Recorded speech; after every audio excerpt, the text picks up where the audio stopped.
Sinabi ni Senator Rodante Marcoleta na naniniwala siya na ang partisan politics ay nasa likod ng pagbawas sa taunang budget ng Department of Tourism sa mga nakaraang taon. Sa pagdinig ng Senate Committee on Tourism nitong Miyerkules, sinabi ni Tourism Secretary Cristina Frasco na ang kanilang promotions budget para sa 2025 ay umabot lamang sa 100 na milyong piso, kalahati ng 200 na milyong piso na inilaan noong 2024. Noong 2018 at 2019, nasa 1 na bilyong piso ang pondo para sa promosyon. Nandiyan ka pala, bakit hindi ka kumontra? Ba't ngayon sinasabi mo, hindi ka pa nakapag... Pasensya na, Chair, kasi medyo nahiya ako. So sinasabi mo, mali ang Pangulo with Yes, respect to your yung company? data is mali eh. Kasi ang totoo, yung 414 projects na nakuha sa QM, totoo lang ha, is only 86 projects. Mr. Chair. Teka muna, sabi mo hindi ka pa nakapag-umpisa eh. Ano yung sinasabi mong project? Ano ko lang siguro, bagitin ko lang. Noong 2003, nakalisensya na kami sa pickup, only category D. Hanggang noong 2024, naging quadruple A na tayo. Pero dumaan pa kami ng single A noong 2011 hanggang nag-triple A tayo ng 2017 hanggang naging quadruple A tayo ng ng 2024. Mr. Secretary, naiintindihan mo ba yung sinasabi niya? Sabi mo hindi ka pa nakapag-umpisa ng project. Paano ka naging quadruple A? Ang ano ko lang, Mr. Che, yung sinasabi kong 1992 is highway pa yon. Yung nakita niyo yung highway. Hindi natin pinag-uusapan yung hardware mo. Ang pinag-uusapan natin, flood control projects. Tinatanong ka kanina, sabi mo, hindi ka pa nagkapag-umpisa ng flood control projects. Paano ka nagkaroon ng lisensya? Paano ka naging quadruple A? At lalong mahalaga, paano ka nasama sa 15? Gumawa ka na ng flood control project. Gumawa na tayo ng flood control project. O ngayon gumawa ka na naman. Ano ba talaga yung totoo? Baka hindi ka makauwi sa araw na ito. Nagsisinungaling ka na naman eh. Hindi po. Ang sinabi ng Pangulo, kasama ka sa 15. Tama, Mr. Huwag Che. mong mamaliitin ito. Pagkatas dito, aartihin mo kami, sasabihin mo, hindi ka pa nagumpisa ka isang hardware. May problema dito eh. Ano na yan, history lang yung sinasabi ko, Mr. Che. Ano na yung totoo? Yung totoo, may lisensya na tayo na quadruple A ngayon. O ngayon nga, ngayon meron ka ng quadruple. Yes, Mr. Che. O, ilang project ang na-execute mo na? Marami na eh. O kanina sinabi mo, hindi ka pa nakapag-umpisa eh. Meron akong hawak na martilyo rito, sinasabi ko sa'yo. Mr. Chair. Huwag kang tatawa-tawa kasi hindi nakakatawa ito ha. Mr. Chairman. Dito lang nagsisinungaling ka na eh. Mr. Chairman, if I may. Yes, Mr. Mukhang Senator. nahihirapan kasi si Mr. Kirante mag-explain. Tama ba to? Ang sabi mo kanina, hindi ka pa incorporated at ngayon incorporated ka na in 2024. Yes. No. Hindi rin. Yung incorporated, hindi, yung on process pa yon, hindi pa namin na na-approve. So lahat ng project na ginawa mo, sole proprietor. Yes, Your Honor. So nakapag-project ka na.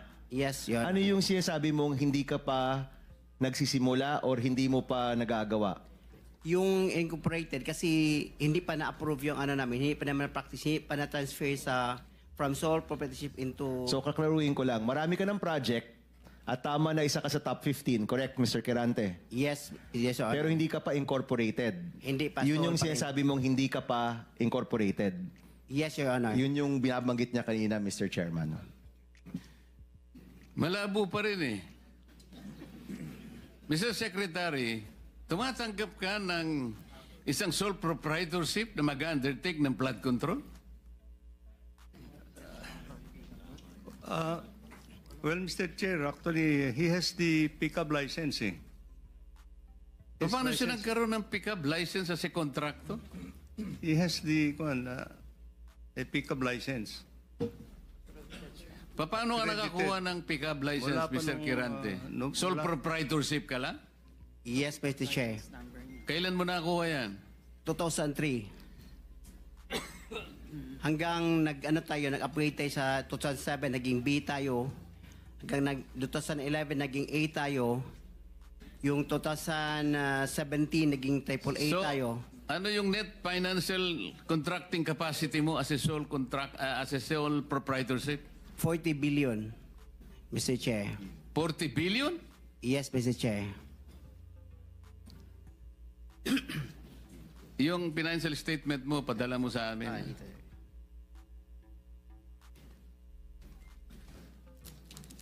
Mr. Chair, if I may. Mr. Chair, Teka muna si Senator JB muna para matapos natin lahat. quick lang para sa kanya.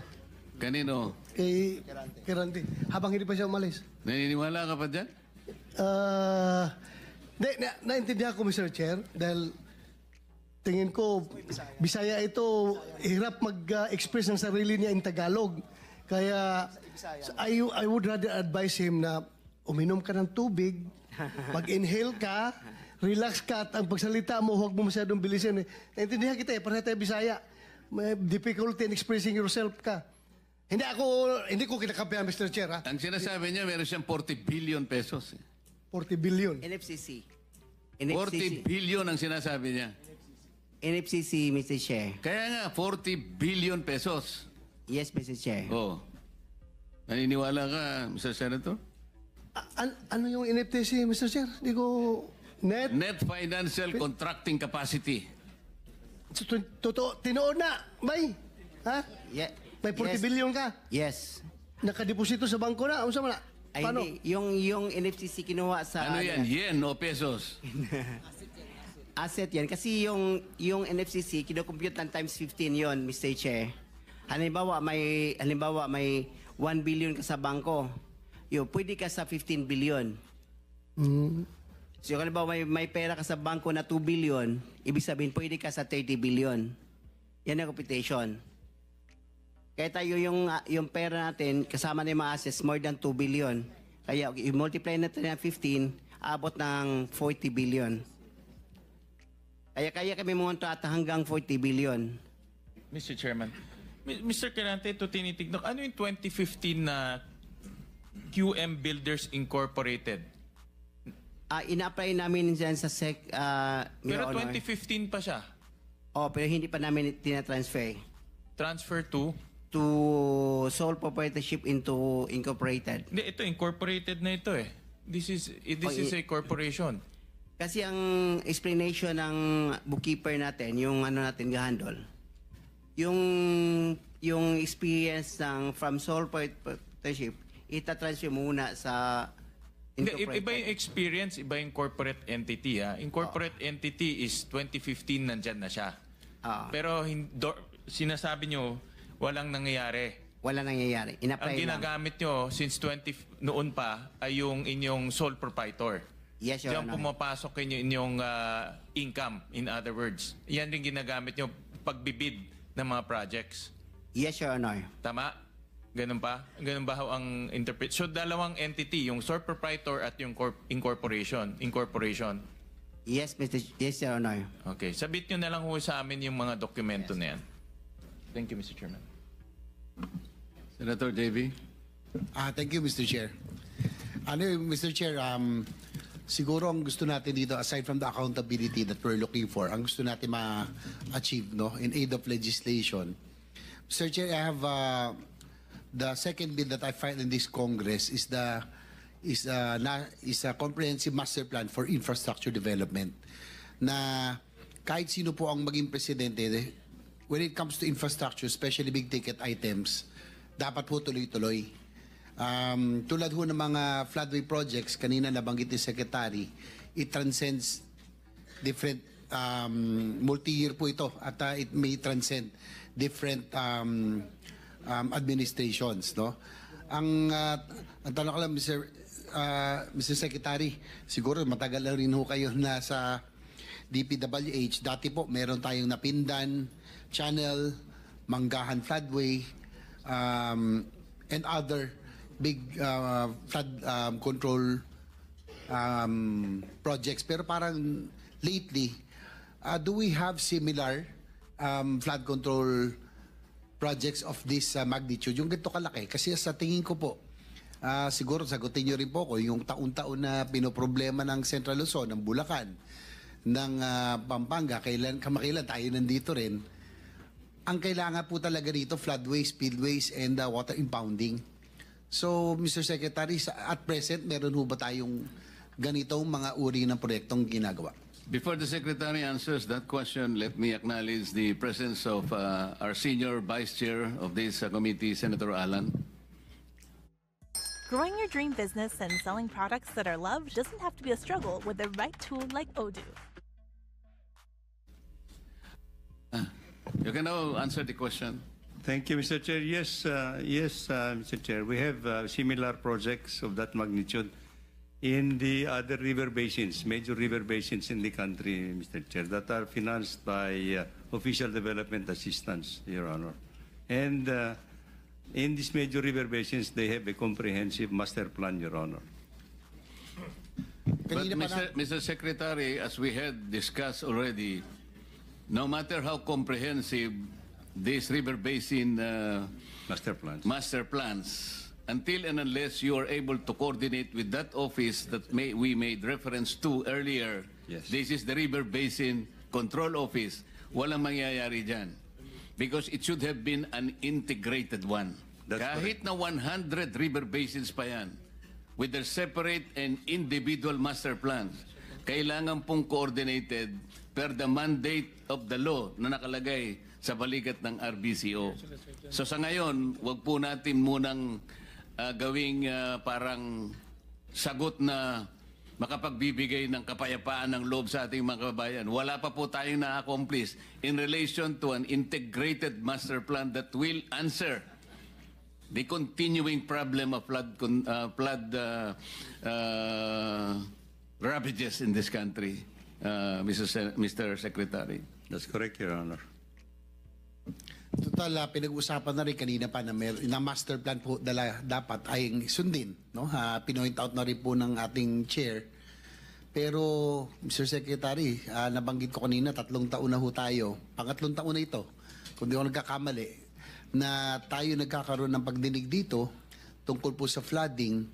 Paulit-ulit din po ang ating nakukuhang tanong at sitwasyon. Hindi naalala ko na rin ating majority leader, ilang taon na ritang naglalabas sa sama ng loob dahil ang kanyang probinsya mismo ay laging lubog sa baha. Doon po sa Central Luzon, for example, Secretary, ano po ba ang kailangan gawin? What projects are needed? Yung mga big ticket items that are needed really to mitigate or to flush the floodwaters faster, no? Alam naman natin, we can fight nature. Pero sa ngayon, talagang bakit naiiwan sa Pampanga, sa Bulacan, Northern Luzon, bakit with 350 billion, dapat to may resulta na ho tayong nakikita, Mr. Secretary? Your Honor, for Central Luzon, we are now in the process of finalizing a big project. As we pointed out in previous meetings, this is actually yung Central Luzon Pampanga River Floodway Project, Your Honor. And we are now finalizing yung detailed engineering design. This is financed by the Asian Development Bank. Because this will involve actually the construction of a 60-kilometer floodway, which is, I think, about 400 meters wide, and a retarding basin in San Antonio Swamp. No? So this is now under detailed engineering design. And we expect that this project will be completed in 2026, and the civil works will be implemented by a separate loan agreement with the Asian Development Bank.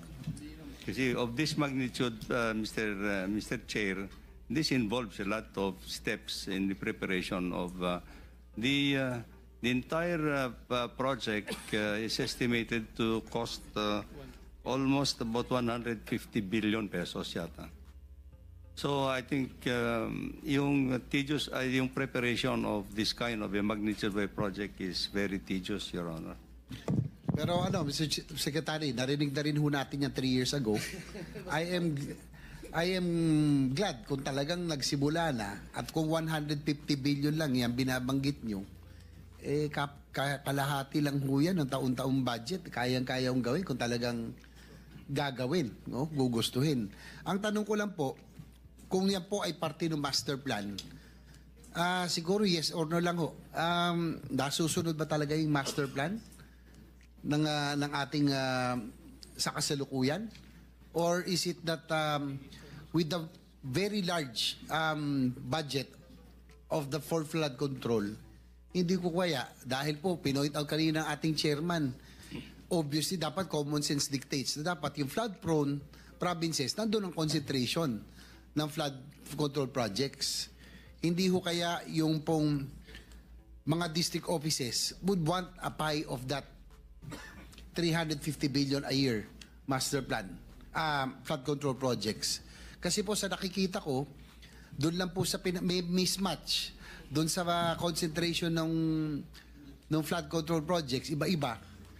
Ang mangyayari po niyan, hindi ho talaga natin matutuloy yung mga malalaking proyekto na kailangan natin. Like we mentioned, natuwa po ako, narinig ko may floodway na tayong 60 kilometers, spillways, water impounding, and ito mga pumping stations in strategic areas. Di ho ba ito dapat ang ating ginagawa para mawala ang tubig? Pero yung po mga district offices kaya hindi ba factor ito na kaya hindi ba tuloy-tuloy ito malalaking proyekto? Separate po kasi, Your Honor, Mr. Chairman. Separate kasi yung pag-prepare ng mga official development assistance program in the 18 major river basins. So iba po ito.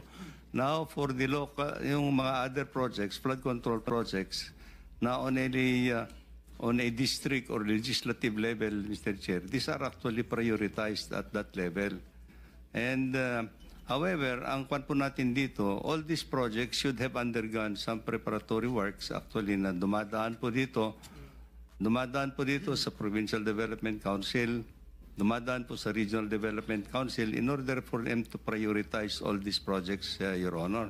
Yes, Mr. Secretary, sorry to cut you, pero sabi ko nga, aside from the accountability, gusto natin in aid of legislation, I'm pushing for the comprehensive master plan for infra development, that which would include flood mitigation projects. Yes. Na sana, pag national project, national in nature, hindi dapat pakikialaman ng district level. Kasi alam nyo, naging Congressman B po ako noon. Nung panahon na yon, Mr. Chair, nasa Kongreso, ang pwede lang namin pakialaman yung pong mga barangay roads, municipal roads, when it is classified as a national project. Dati po hands off kami doon.